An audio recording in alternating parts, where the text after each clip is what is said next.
Good morning, good evening, good afternoon, and wherever you are, welcome to Dreamy Dreamland with your Sensei Bob. I just drove out here to give you a tag. So listen to this.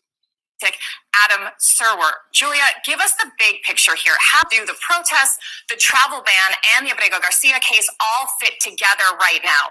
What is the through line in Trump's immigration playbook? And I guess, is there one? Well, if we learned anything from the first Trump administration, this is oftentimes when there are other headlines that dominate, similar to the way the Musk-Trump feud dominated last week. Oftentimes we hear a little bit more about immigration. In this case, we're hearing a lot more. And as we know from recent polling, a lot of Americans still approve of President Trump's plans to deport undocumented immigrants, even though the majority of them also think that they deserve due process before they're deported. So we're starting to see more immigration headlines. As far as what's happening in LA, this is in large part ICE responding to pressure from inside the White House. Stephen Miller had a meeting in mid-May with senior leaders from ICE where he said if they didn't start arresting around 3,000 people a day, he was going to start firing the bottom 10% performers, the leaders of those field offices. And so with that pressure, ICE is now trying to expand who they arrest, not just going after the worst of the worst as they originally campaigned, but trying to go to places like Home Depot, picking up day laborers. That's what's sparking this backlash in Los Angeles. Right. Also, the backlash is not unwanted for the Trump administration. As we've seen Trump really try to call out things that he sees from these protesters, saying that they're spitting on law enforcement, that that's disrespectful. This is exactly the kind of conversation that we've seen play out around immigration, around law enforcement when it comes to this president, even in the first Trump. Again, Donald Trump is just a game show host, The Apprentice, right? 10 years, right? That's the only thing he was very successful at. GE, the owner of NBC, that TV show was on, got Donald, he was the apprentice to be the president. And his getting in 16, if he ran against Bernie, which he should have because Bernie was burning it up, he was filling up football stadiums with supporters when Hillary couldn't even get a high school gymnasium with 3 people. And yet she wins the Democratic thing to run against Donnie. Hillary was the only person that could lose to Donnie, right? She was the most hated person, really obnoxious, blah, blah, blah, right? And she's a woman, right? And the white men, just were like, I don't know. We just put up with a black guy. I don't know if we can take this. So if you can't see that everything that's going down is scripted, you look at Donald, whenever he's like talking to the media, you can see he's not looking at the camera. He's like looking over there at the teleprompter. Donald's not losing his mind. He's definitely not a stable genius, but he is, a grifter, right? And that's what he is doing. He's grifting. So the most important thing is to get that big, beautiful bill passed. And it really doesn't have a wind of it. So he's distracting everything he can do, right? And so his big promise was to get rid of all the illegals. And, they weren't doing anything. They were like getting 2 or 3 people a week, right? So they went at it in a big way. They would go knowing Hispanic people were and just taking everyone. Nobody. Where's the warrant? There wasn't any, right? So if you can't see, right, this is this, and he in the big beautiful bill. It's 11,000 pages long. No one has read this sucker. Very similar to the Patriot Act, right? And so there are things in there that basically makes Donald a king. Now, Donald's not the person to really worry about. It's what comes after Donald, right? And it'll be just like he did before. When he was president the first time, he did as much, just whack job, hooligan stuff. But now he has, the Heritage Foundation behind him and a good 10,000 lawyers to take care of everything and another, 10,000 loyalists to take the place of everything that Elon Musk did. Now, to distract from what everything Elon Musk did, they had to have a hissy fit, right? And so that was like one, 3 days worth of, oh my God. And where's Neon Husk? He's in, you know, um, Tennessee, making his big supercomputer with all the data he scraped from the IRS and everything else that he destroyed.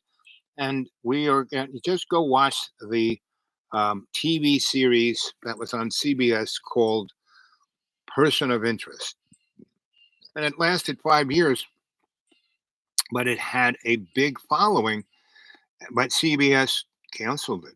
Right? It could have, it was in its slot the most popular thing. It cost a little bit of money to make, but it was very popular, and CBS dropped it. No one really wanted that. When it went for 5 years, the storyline was getting too close to comfort. So everything is as you all you have to do is wake up. And right now, we are going through an astrological temporal dynamic. 2012, the Mayan calendar end. That wasn't the end of the world. That was the beginning of the end of the Piscean age. Getting, the power structure, getting what it wants through control, right? Religion, kings, governments, wars, right? Now we're in the Aquarian age, and that is the doorway where everyone gets to overstand, not understand, not have the powers that be above you, but be on that level mountaintop looking at what's going on and going, oh my God, look at that.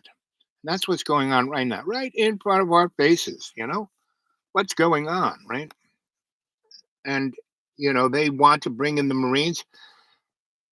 During the Vietnam War, there was a great movement to stop the war, but it was a jerk. It was a jerk off joke. If you watch good old Forrest Gump movie, that scene where he gets his big medal and he's in DC and they have an anti-war thing and the clowns are there. That was what it was. Think about that movie. Go watch it again a few times because Forrest Gump is always in the right place at the right time. He sees stuff going on, and the movie gives you this interesting perspective of Forrest Gump. Stupid is and stupid does. I see all these people when all these, signs going on about, well, it's fascist, blah, blah, blah. No one really knows what fascism. This ain't fascism.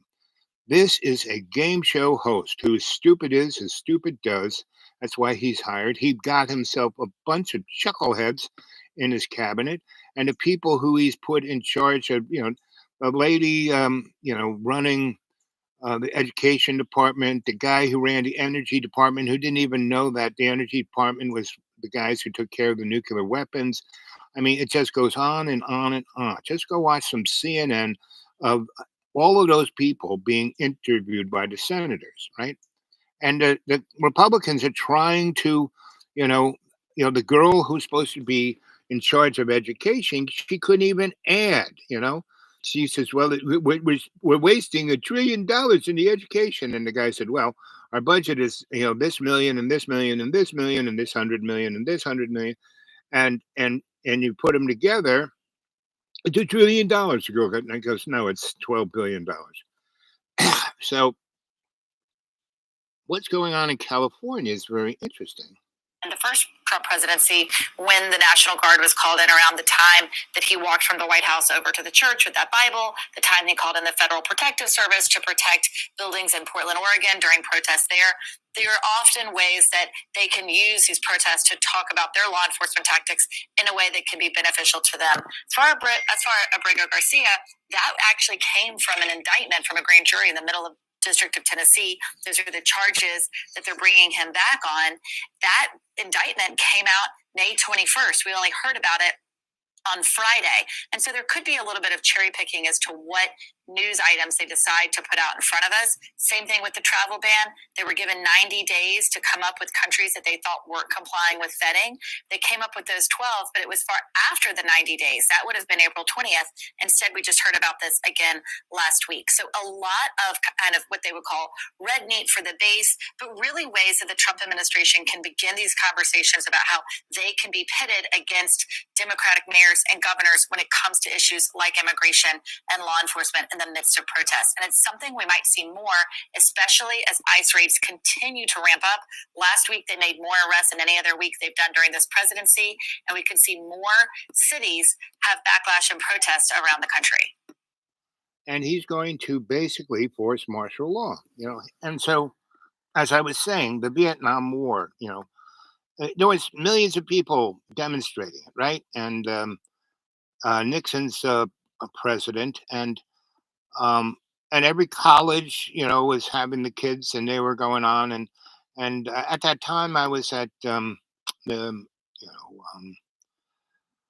oh, University of Maryland, College Park, and it was like a game. These kids would have big things. The cops would show up. They would tear gas the kids. There's a highway that goes through the university. They would run across the highway, block the traffic.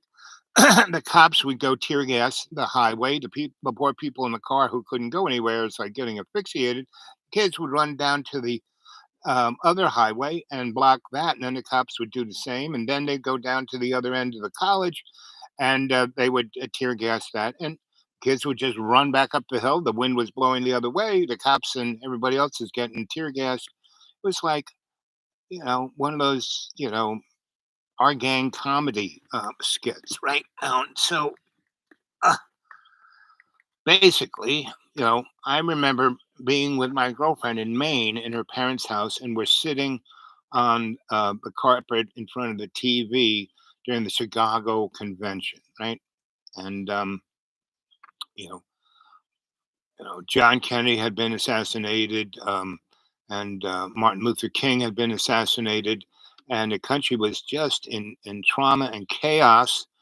And there it is on Chicago. And my girlfriend's father, who is a World War II hero who flew the B-17 bomber over Germany for like 30 missions. They allegedly only started out getting 17, but so many people were dying in those bombers that so he got a lot of medal. That was bravery, going up against flak and Me-109s and Me-272s, and anyway, um, he's there and he's going.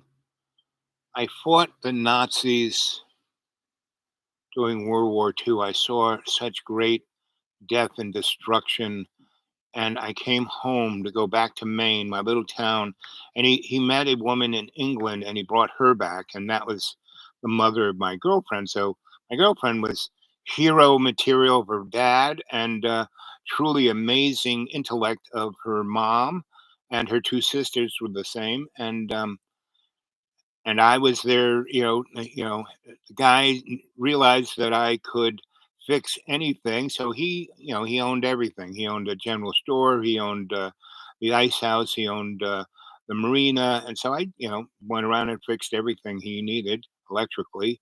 And his youngest daughter. First, I fell in love with the oldest daughter, but she was a nurse, and she went off to. She just thought I was cute. She went off to Boston to be a nurse. The next one went off to college, and T and I were left, and that was my first real girlfriend. I mean, we were just in love, and we were so in love that lust hadn't even touched us. It was just love. It was like a gobby love, right? And she was a great athlete. She was an Olympian skier. And anyway, we would play tennis, and she would just lob the ball to me, and she could put it anywhere. She could have been professional anything. She sailed. She had this little blue jay. We would sail the the long lake. That's what it was called up there in Maine. And so um, I'm sitting in there, and this whole thing is going on, and the election happens, and what's his name, Nixon gets it, and every president has been placed there. You have to realize there is no vote. We think we have a choice just because they put, you know, donut number one and donut number two as our choice. No, we have no real choice. If we had a choice, the Democrats would have put a Bernie and won, and all of this wouldn't have happened. But they wanted Donnie there in 2016 to basically stack the Supreme Court and pass the big, tax write off for the rich 1% and the corporations, and drive our debt up through the ceiling, and then have Chuckles, the used car salesman, be president and read a book about the guys who they knew this guy was not half, not all there, right? And and everything that Donnie says, he lies so much he tells the truth. And so when he goes on about JoJo, the automatic writing, well, he's doing the same thing. I mean, he's signing all these presidential executive orders. He had no idea what they say or what they are, because you watch it. Go on CNN, and every time he watches it, he's there and he goes, "So what's this one about?" And he spent more time on a golf course, right? And it's cost the taxpayer umpteen zillion dollars. Let's see.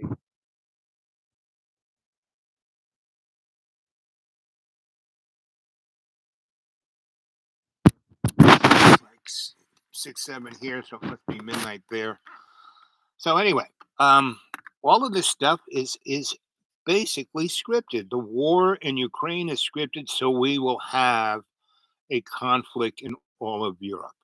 You know, um, Ukraine is a country a tenth the size of Russia, tenth of the resources, tenth of the army, and they're kicking butt. And so they will continue kicking butt, and the other European militaries are there.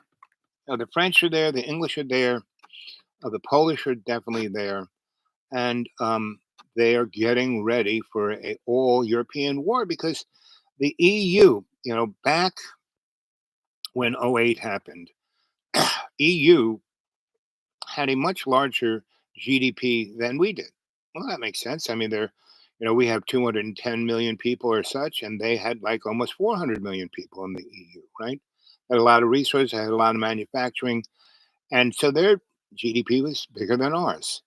Right now, it's we're not doing too well, and the EU's is worse than ours. They need a distraction. They need a war, right? So they're going to have Ukraine kicking the crap out of the Russians have lost 1 million of their soldiers, right? And they have lost many others. Who's- Oh, listen, it's our boy John. John. Hey, homie, what's shaking? Hello. Hey, Johnny, how you doing?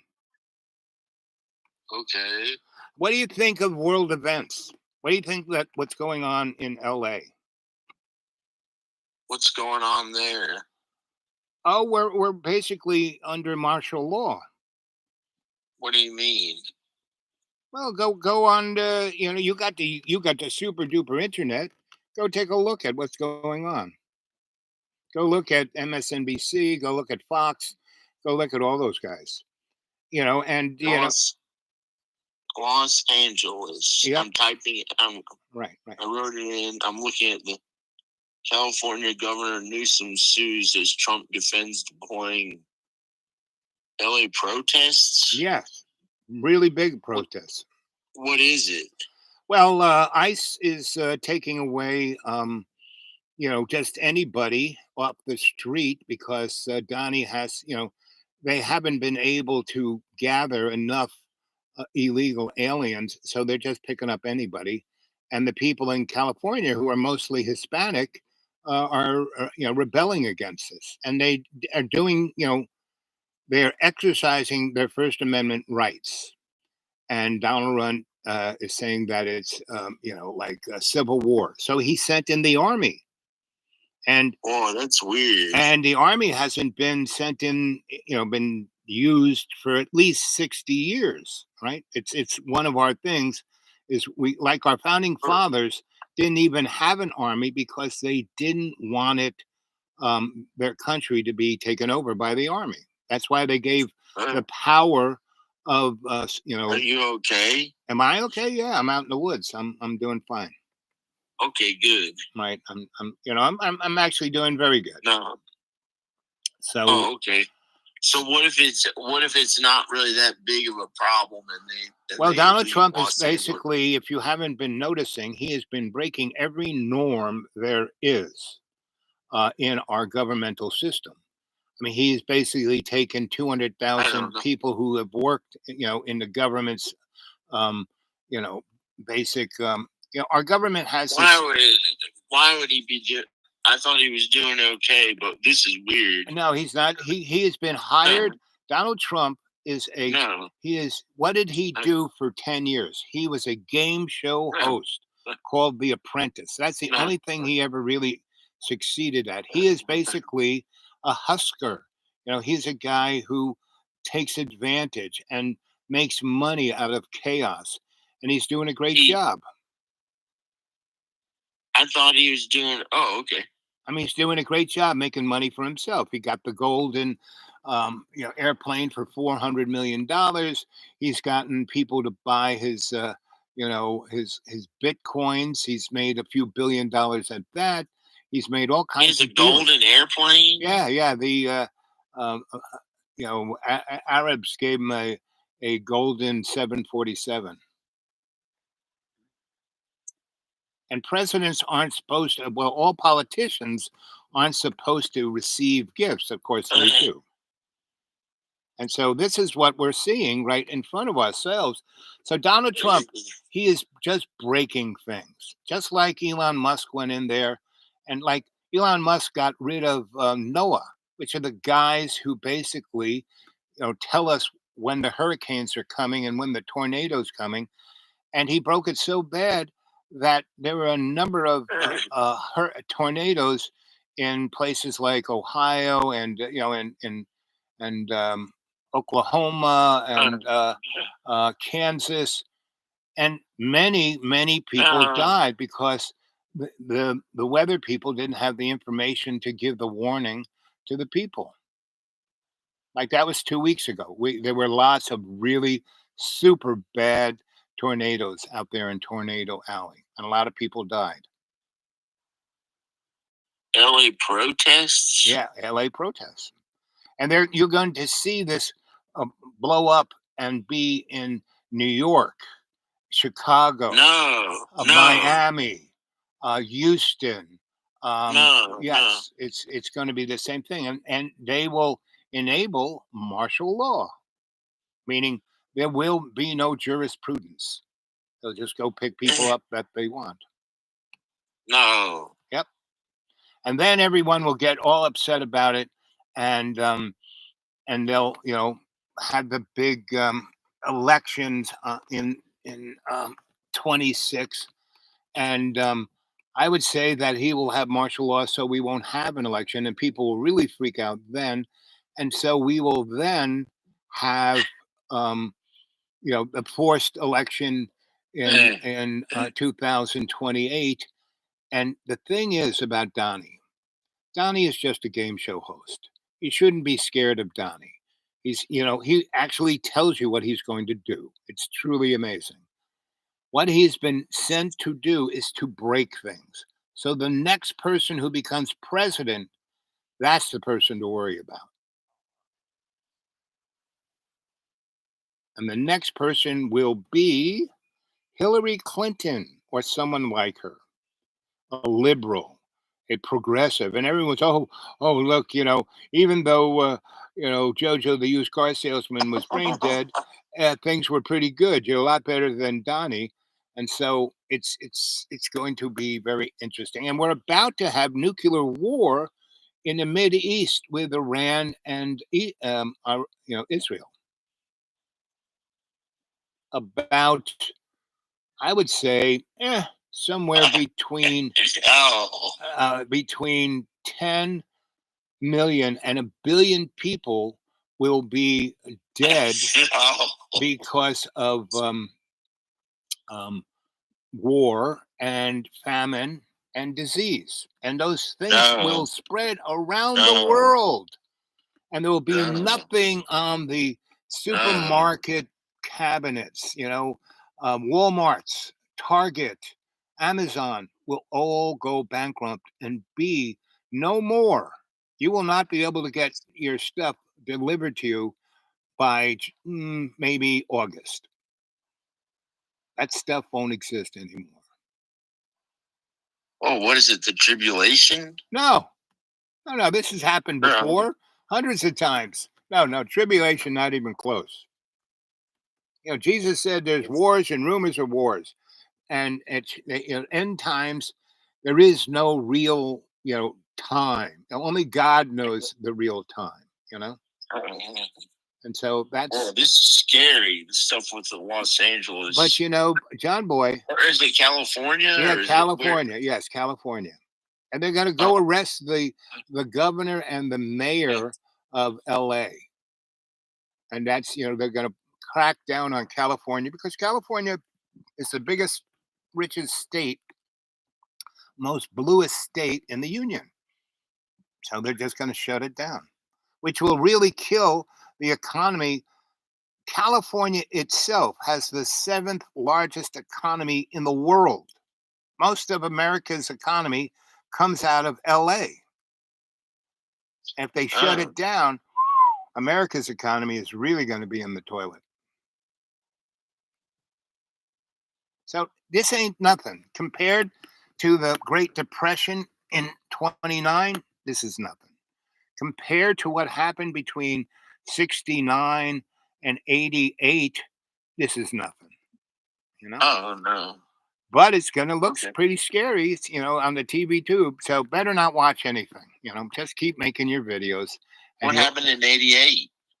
in 88, well, basically, America went bankrupt between 1969 and 88. The oil embargo, the hyperinflation during Jimmy Carter,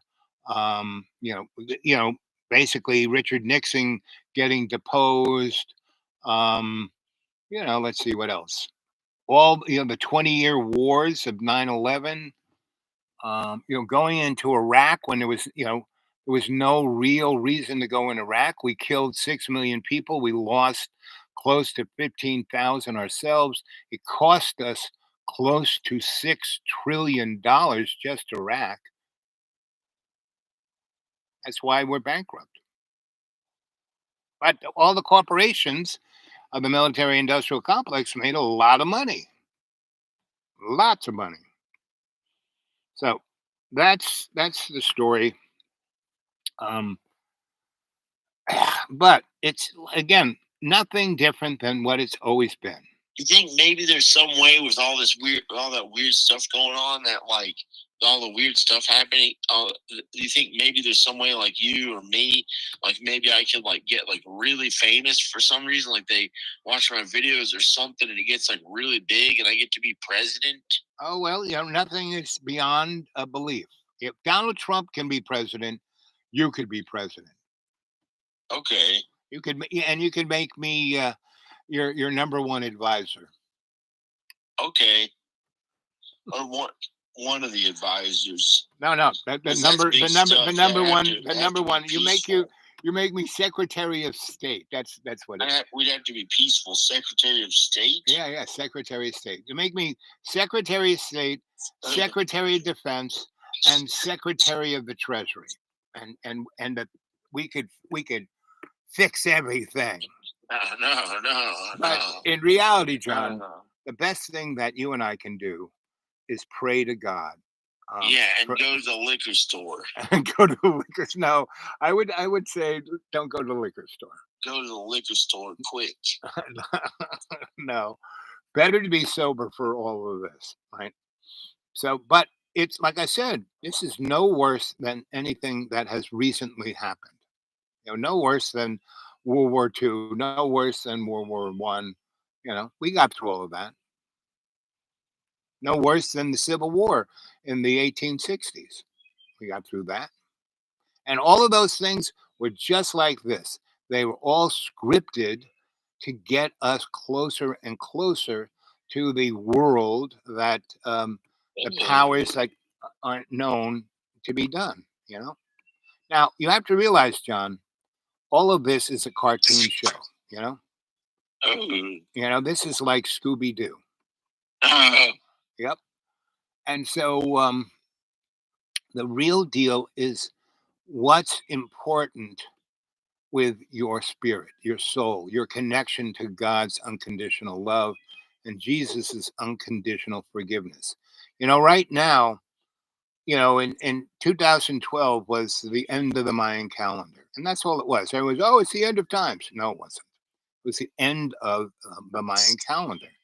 And the Mayan calendar was based on the Piscean age. Oh, good. And we go through, our planet is, revolving in a solar system around the sun, and our sun is in a galaxy, and our galaxy is in the universe, and it's moving. Everything is moving, right? And so the bottom line is we spend about 26,000 years in these things called Kali Yugas, periods of time, the passage of time. And we are leaving the Piscean. We have left the Piscean age, and we are in the Aquarian age. And the Aquarian age is a place when everyone has the ability to understand what's going on. They no longer have to be a slave. But unless they make the choice themselves consciously, the illusion will keep going until it falls apart. And that's why all this chaos is going on right now, to distract the general public from seeing what's really going on. Yes. Jane's addiction. Porno for pyros. Porno for pyros. Porno for pyros. That's right. That is all our politicians. Porno for pyros. Exactly. So the bottom line is, where you and I live, we are so kind of out of, the general public, that it's not a big deal. And things will, they will get strange. They will get disrupted. They will get annoying. But if you don't let all of that affect you, and that you stay in the power of God's love and Jesus's forgiveness, it'll be fine. And the thing is, like me, I'm in pretty good shape because I don't have a lot of money to spend, so I don't go out. I don't eat a lot of things that would make me fat. I'm down to 200 pounds. I'm a skinny, good-looking, almost 80-year-old, and that's why I survived my heart surgery relatively well. Right? Gay person. Who's Gay Parson?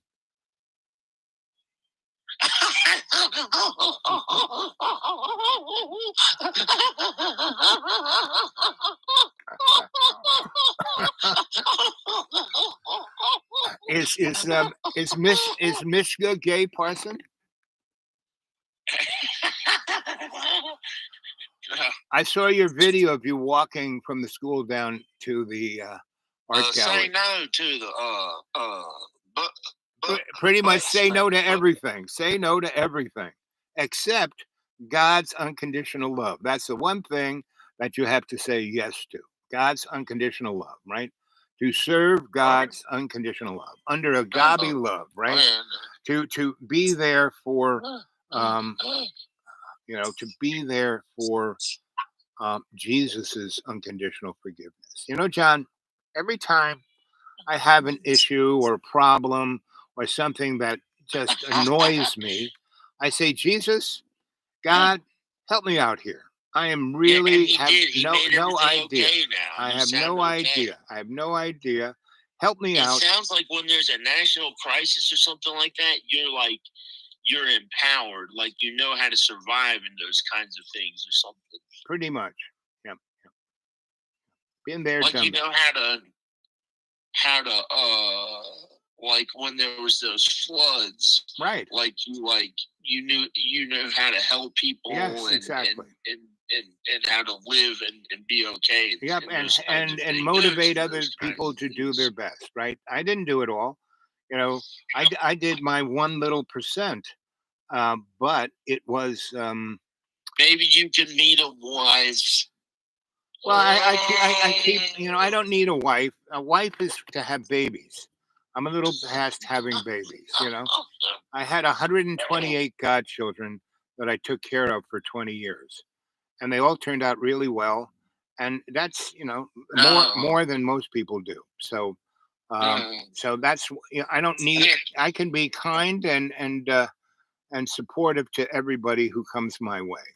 And I've had a couple of girlfriends in the last year or two, so it's not like I'm It's missing. not that. It's not good to fornicate. Fornicators will have their place in the lake of fire. Well, you know what fornication is, John?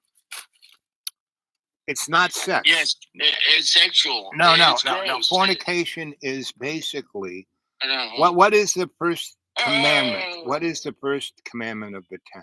I gotta go by. First commandment is have no false gods before me, right? And fornication is a false god. You know, whenever that big house, that big car, that money, that job, the career, the trophy spouse, when those are your god, you know, that's the problem. Now you can, you know, for a little more or less 10 years, I worked in the corporate world, and those guys, you know, my gig, my consulting was to get, you know, moron, you know, corporate lawyers who had painted themselves into a corner, who were getting 11-figure salaries and still living paycheck to paycheck. And they would hire me to get themselves out of the predicament that they were in, because if you know, the Miera hit the fan, that would be it for them. And they were so overextended, they'd have to like eat a gun, you know? So I would get them out of harm's way every time. And they, you know, for like, you know, some period of, you know, 1 week to 2 weeks, I would get paid extraordinarily well, you know? And so I didn't have to work that much, right? And I did the Warren Buffett thing, you know, buy, borrow, die. It's exactly what I did, right? And it works great. It really does, right? And it's legal, you know. I had a really good accountant. So anyway, and I had a lot of lawyers. You know, if I ever needed a lawyer, because I you know, got these guys out. But you know, after I got better, and you know, then I basically sold everything and gave all my disposable wealth to the poor, right? And I that school that you saw John in, that was my school. It was my mystery school, and it was built as an art school by Inga and George Solanovich in the '60s, and they were my buddies in the '70s, '80s, because Inga came to New York to have a number of her sculptures, you know, bronzed, and I was working at a foundry, and that's when I met them. And then when I met Inga in you know, Roanoke, it was really amazing because I was reading palms in this bar, and this band was playing there, and I read everyone's thing. So the guy who was the lead of the band, we became buds, and he lived way up in the hills in this like little like gnome house, and I would come up there and make him a dinner, and he would have these parties, these really fun parties, and I would go up there and, you know, be the guy reading the palm. And he had big parties and he had little parties, you know. Little parties, me, him, and a couple of girls, or me, him, and about 50 people, you know, because he was a musician. The band would, you know, it was always a party with this guy. And so he was loads of fun. A lot of people thought he was a jerk off, but, you know, he was loads of fun. So anyway, one day he says, you know, we have to go meet Inga. You know, she's my landlady, and I haven't paid her rent in like 2.5 years. So anyway, I basically went down and we walk in the door, and there she is, and she's sitting in her chair, and she looks up and goes, "Oh, there you are." And I go, "Oh." But, you know, last time I saw her, she was like in her 50s, and now here she was in her 80s or such. Anyway, so we picked up being good buds, from that point on. And I was like my consulting, I was doing pretty good. And I bought properties all over Virginia and Florida and Tennessee. And she needed some money. Her kids weren't helping her out at all. And so she, the coppers, she was eating dandelions. And basically, I said, okay, what do you need? She was, oh, well, I'm not going to live too much longer. So I said, how about 125 grand? And she goes, oh, that sounds really good. And so I go down to the county and I look up in the tax rolls what that property and building is worth. And they said $40,000. Anyway, I needed to buy a piece of property for $125,000 so I wouldn't have to pay taxes on some other properties I had just sold. And so worked out great. She needed that money.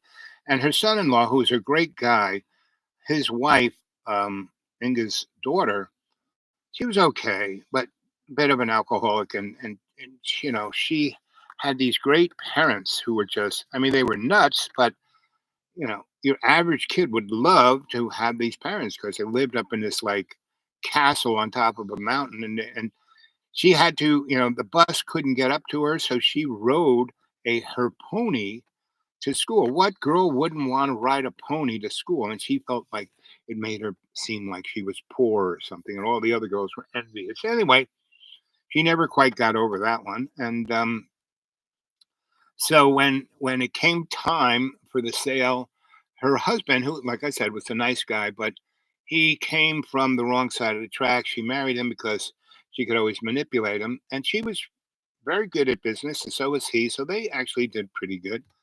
And so he talked to me. So I'm going to negotiate for the place, and he goes, um, we want 125,000. I said, yeah, that's when it's already a done deal, buddy.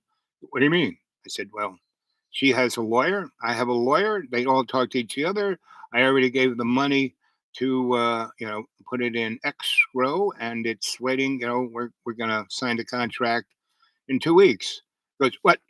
You? What kind of? You're just you don't make any money. I said, okay, but I do have the 125, and no, I didn't have to get borrow anything. I just put it in escrow because I had to spend that 125 so I wouldn't pay tax, right? And so he for 2 weeks he kept saying, I don't believe it, blah blah. He would call his lawyer, and the guy said, no, I got the check, it's all good. We're going to do it in 2 weeks, and we're going to do it in a week, we're going to do it in 4 days, this coming Thursday. So they were there, and she was a little drunk, and she was saying stupid stuff. And as you know what Forrest Gump always says, stupid is as stupid does, or no, stupid is as stupid says, or stupid something like that. Anyway, so it was, so I got to school, and I did it to help Inga out. I didn't need another piece of. I was trying to get rid of stuff. And that basically was really beautiful. If you go back and look at Johnny's videos of what he did, and so Johnny did a great job. That place was just my warehouse, and it was a very, I was more attracted to the hill because the hill was the Cherokee's most sacred place, and the starts with an M. There were, the Cherokee was a nation, so it was made up of other tribes, just like the Iroquois Nation, different tribes. So anyway, just like the Navajos, just like the Apache, they weren't just all the Apache; they were lots of other indigenous folk. Anyway, so and we go on about how oh, the American Indians, they were so blah blah blah. They were hunter gatherers. No, they had cities.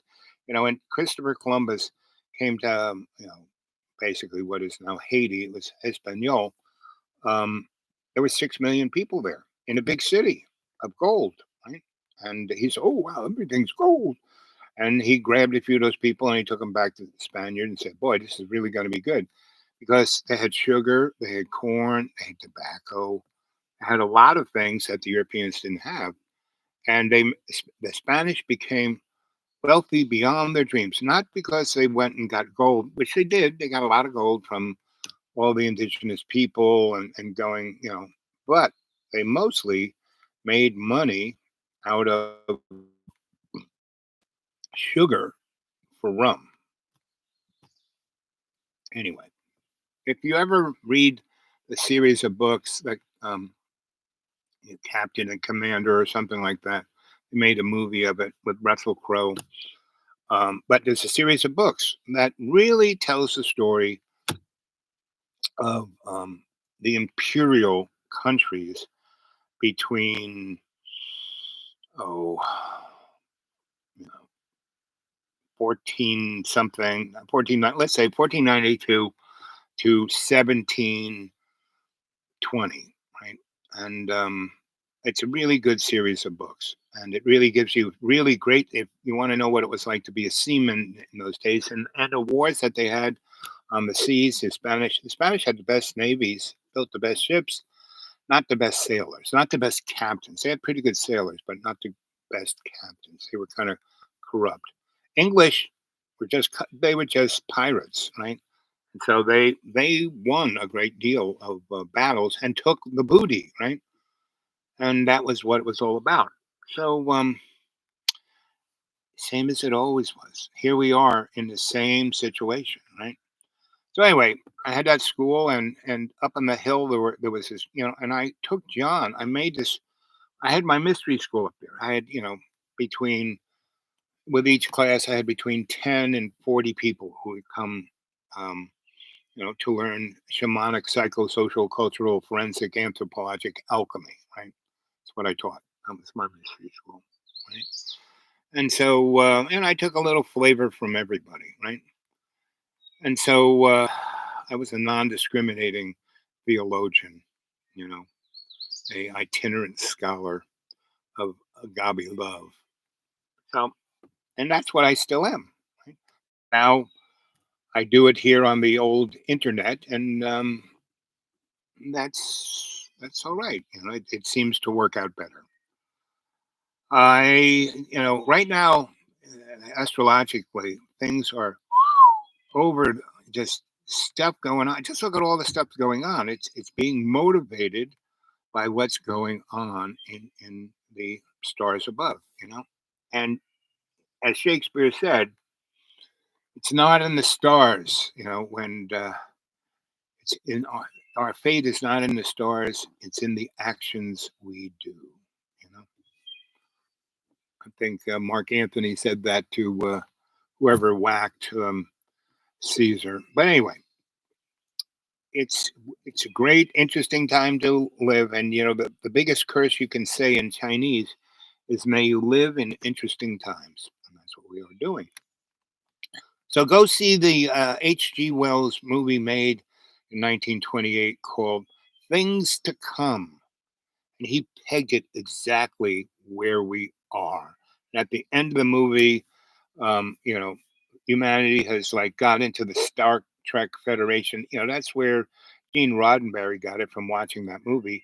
The other interesting book to read by H.G. Wells, he wrote a book called "A Short History of His."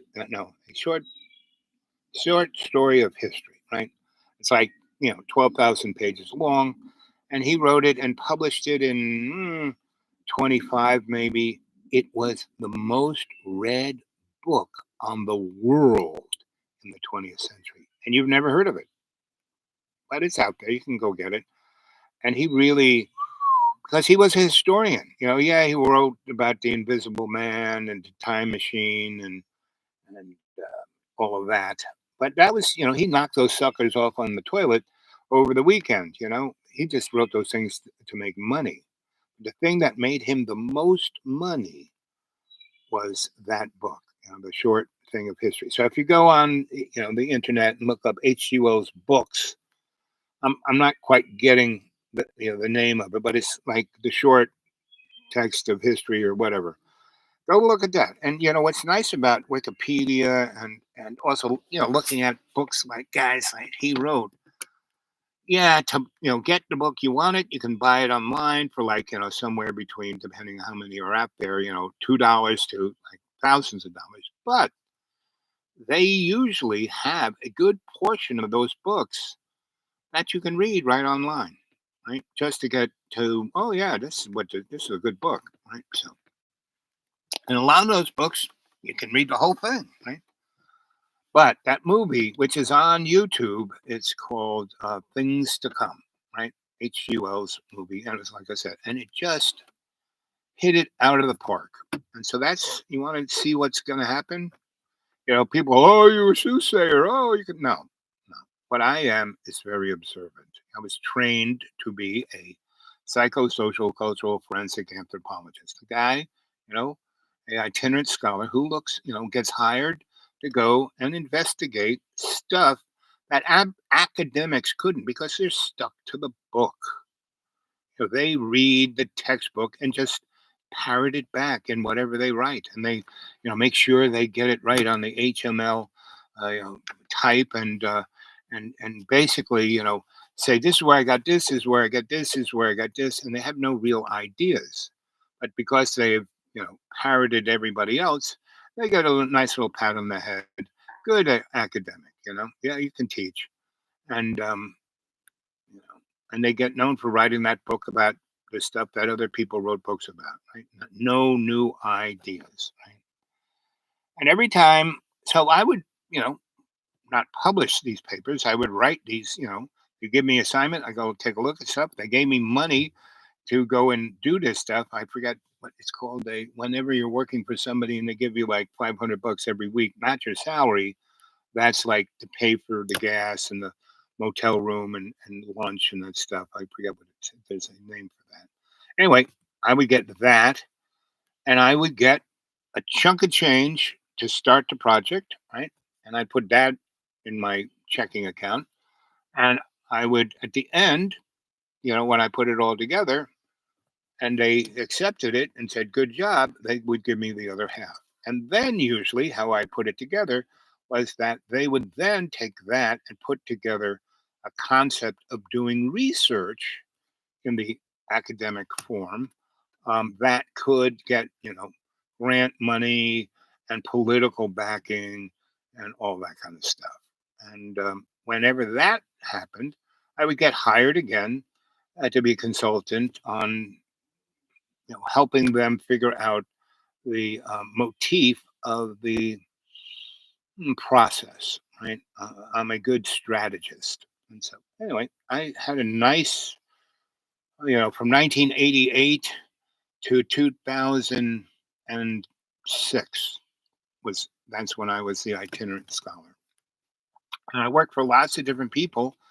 And again, I was a consultant. So I wasn't like, was on their budget, but I was on their payroll, you know? And so that's been my life, right? And even so, from birth to 88, I was an artist. I was a master electrician. I was a alternative medical healer. I did my stint with the VA, and then they sent me around, and the time I spent with them mostly I spent going around the country studying at other facilities and getting what they did, because that's what my boss said: go to this guy and see what they do and how they do it, because he wanted to build a new protocol for the poor soldiers who were coming back from Vietnam. They were basketball stars in high school. They got drafted because they didn't go to college. They were black, brown, or poor white. And, 18 months later, they have no legs. And when they are flown back from, they get blown up, shot up. They don't die because the U helicopter flies right in, grabs them, throws them, in a gurney, and they stick the first. They put an IV in their arm, because if you're bleeding out, if you're putting an IV in somebody, your body will make enough blood to keep you alive, right? And along with that, they give antibiotics and morphine, so you go straight out. You're not screaming in pain. They get you. They just like the TV mask thing. Hawkeye brings you in the operating room, and they plug up the hole, they fix this, they take care of that, and then they send you off to Tokyo, where you get a little more um, medical help. And then if you're on the East Coast, you get sent to Germany, and if you're on the West Coast, you get sent to the Philippines again, where they have really good um, medical, to like do the next 3 or 4 operations, and then you get sent home to your um, home VA. And where I was in New York City, that was Fort Hamilton, right on the border of Brooklyn and Queens, and the big hospital. And every time they would take them from point A to point B, like on a helicopter or airplane, they would stick the needle in the arm and antibiotics, saline, and you know heroin, basically, and like morphine, and to keep them quiet. And especially that big flight from Japan to the Philippines. That's like, a 10, 18-hour flight. And then that Filipino flight from Philippines to LA is another 18. They put them in a C-130 or a larger aircraft and have, 100 or so guys in gurneys in the airplane and the needle in the arm, and they'd be knocked out, a morphine. So by the time that hit that hospital, they were junkies. I mean, they weren't doing junk.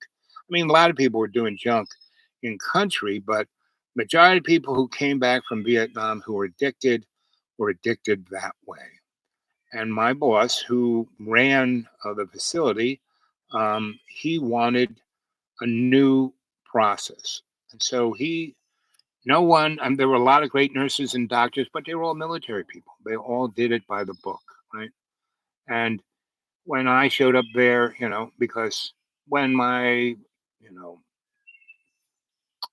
draft board caught up to me, because I didn't break the law. I didn't burn my card or do that. I just, they could never find me. I was on the road. I was hitchhiking everywhere. I'd spend a few weeks here, a couple of months there, and, never really be on the books. And there were no computers, no CCTVs. So they couldn't really find me until I went back to New York and became more public. And that's when they kind of found me. And I went down and said, okay, I'm ready to take off my clothes and wait online in my underpants. And the guy who's looking at me on the list, he goes, no, no, no, you're going upstairs to Sergeant Larry on sixth floor, room 60 whatever, 606, 666, And so I go up to Sergeant Larry and I show up and he goes, oh, there you are. He goes, sit down, my boy. And I sit down and he takes out these big legal boxes, about 4 or 5 of them. And he goes, this is us trying to find you for the last a year and a half, 18 months or so. And it's like pretty amazing that it's like you were like, where's Waldo, And every time we got a sniff of where you were, by the time we showed up, you were gone. And it's not like you were hiding underground. You read all of this stuff. You were at this university, you were at that place, you were working at this place, you were working at that place, and it's just you had this unbelievable sixth sense that you would always be gone a week or two before we ever showed up.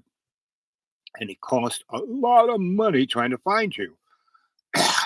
But you came in, we finally realized that you were back in New York and you actually got yourself a PO box and we sent it to you and you showed up right on time, and that's so you broke no laws, but we don't really think your military we don't trust you with a gun. I said, that's right. I'd come back and shoot you.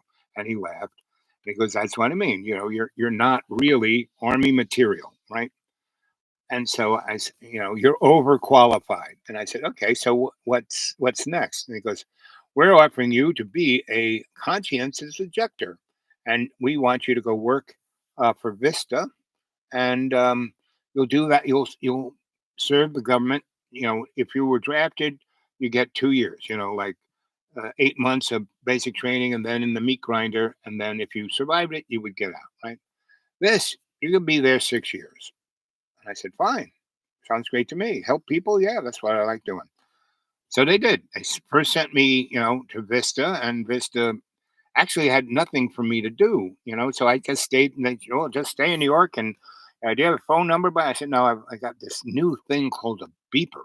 You know, so they could get a hold of me, and they sent me to a couple places. Sent me down to Alabama and Birmingham, and that was really and not in Birmingham per se, but out in the hinterlands, out there in the cotton fields.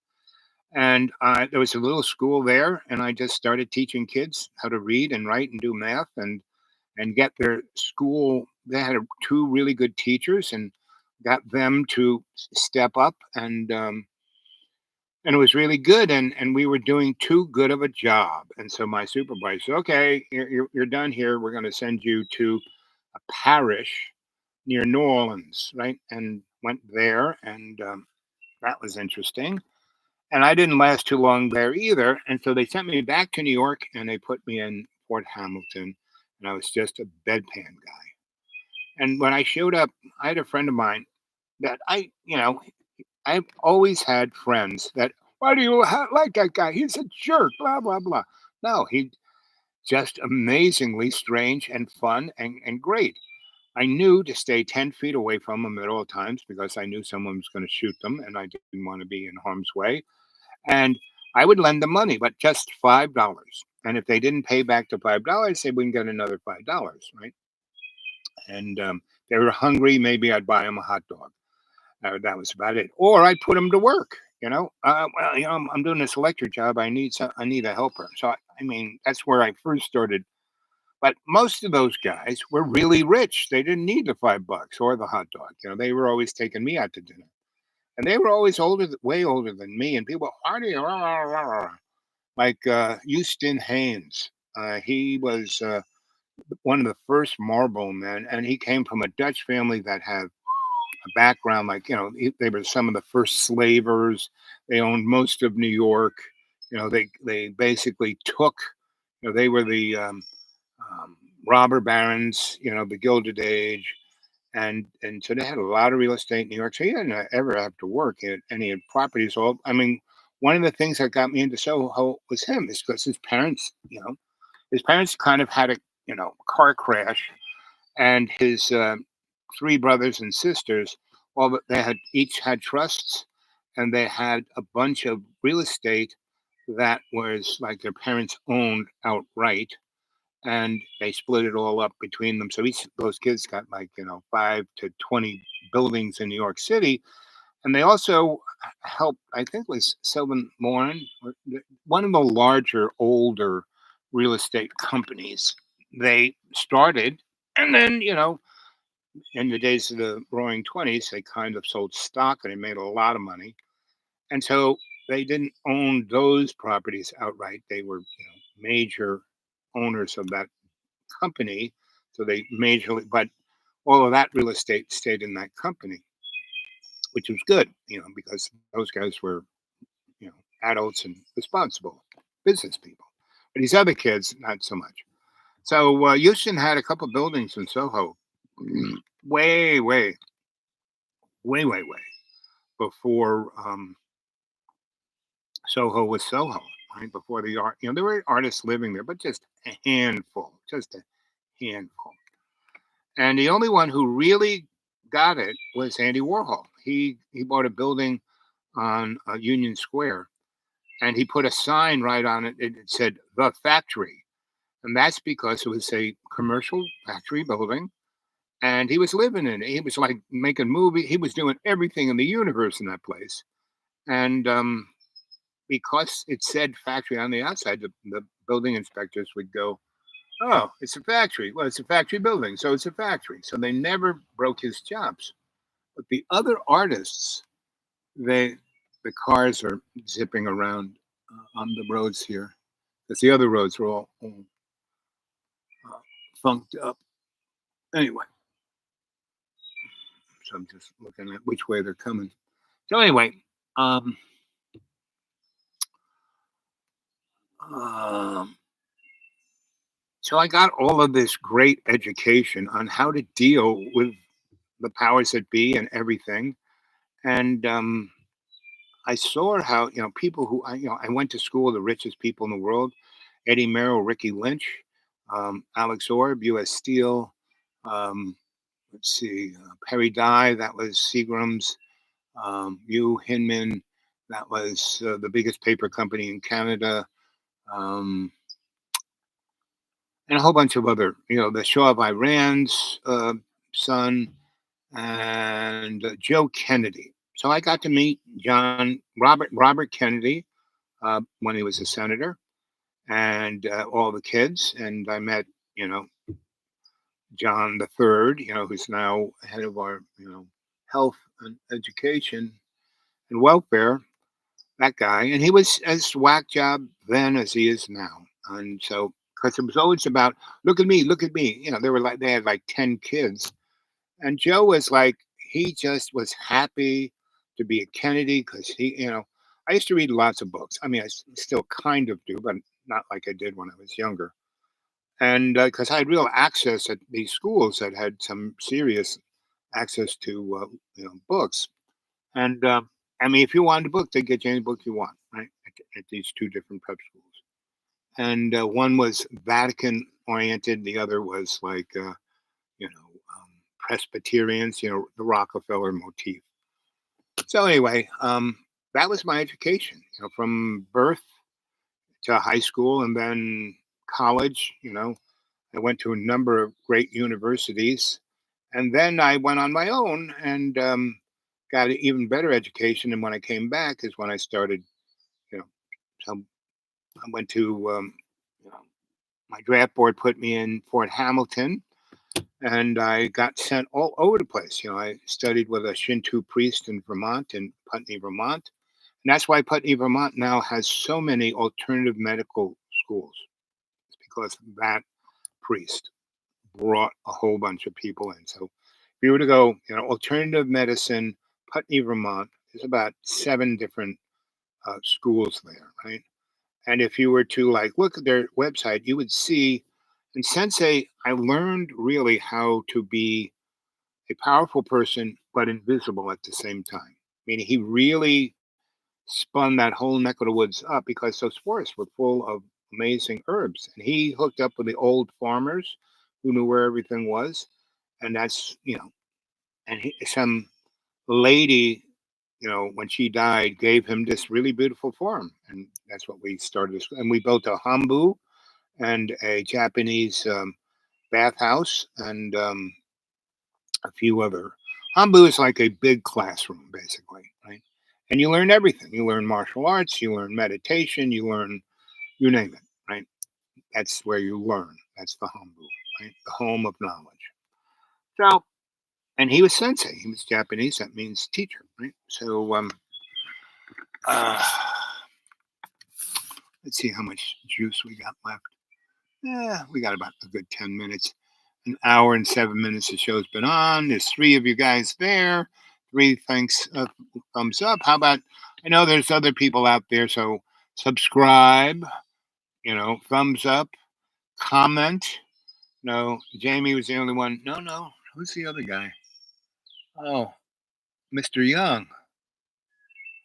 So those guys are old time members of the cadre, and they both can make some interesting comments, but normally they say things like looking good or I'm going to bed now, So, but I know that the majority of you folks who watch this watch it at your own leisure, right? And and I have over 2,000 shows. So go to Dreamy Dreamland with Sensei Al Bob and go look at the other shows because I've been talking about the big splat for about 8 years now. Maybe I've been doing this, and so I've been telling the story of what's going on right now 8 years ago. So go watch that.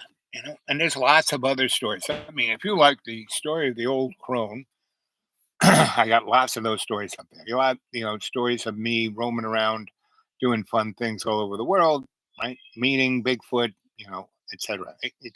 I am like the esoteric version of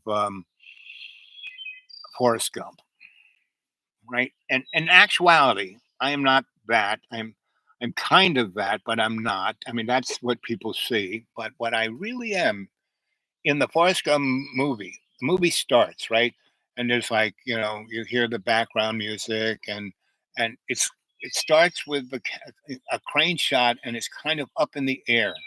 and it sees this butterfly kind of flying around, right, in the frame, right, and a crane shot follows it down to like where you see where you are. Oh, you're in Alabama, and you're in, a moss covered plantation house, and all you hear is the music, and then all of a sudden, when the butterfly and the camera goes closer and closer into the house, not into the house, but up to like, 10, 20 feet away, and you see the whole big plantation, everything, and the beautiful trees, and it's really beautiful, and the beautiful music's in the background.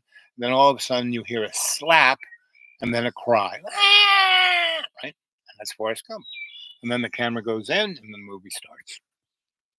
And then at the end of the movie, when he goes through all of this stuff, he's got polio, he's got clamps, and his best buddy is this girl in school that comes from a poor white family, so people treat her like trash. And so that's I'm kind of like Forrest Gump on the material end, but I'm like the esoteric version of Forrest Gump. But in that movie, what who I really am, the character that I play in that movie is that butterfly that flies into the frame and starts it off. And at the end of the movie, when Forrest and his son Forrest, who's really brilliant, got IQ of 190, the lady in the bus that let him off, and they're just sitting on the side of the road, right? Just being at ease with looking at the beauty, just like looking at this, right? And listening to.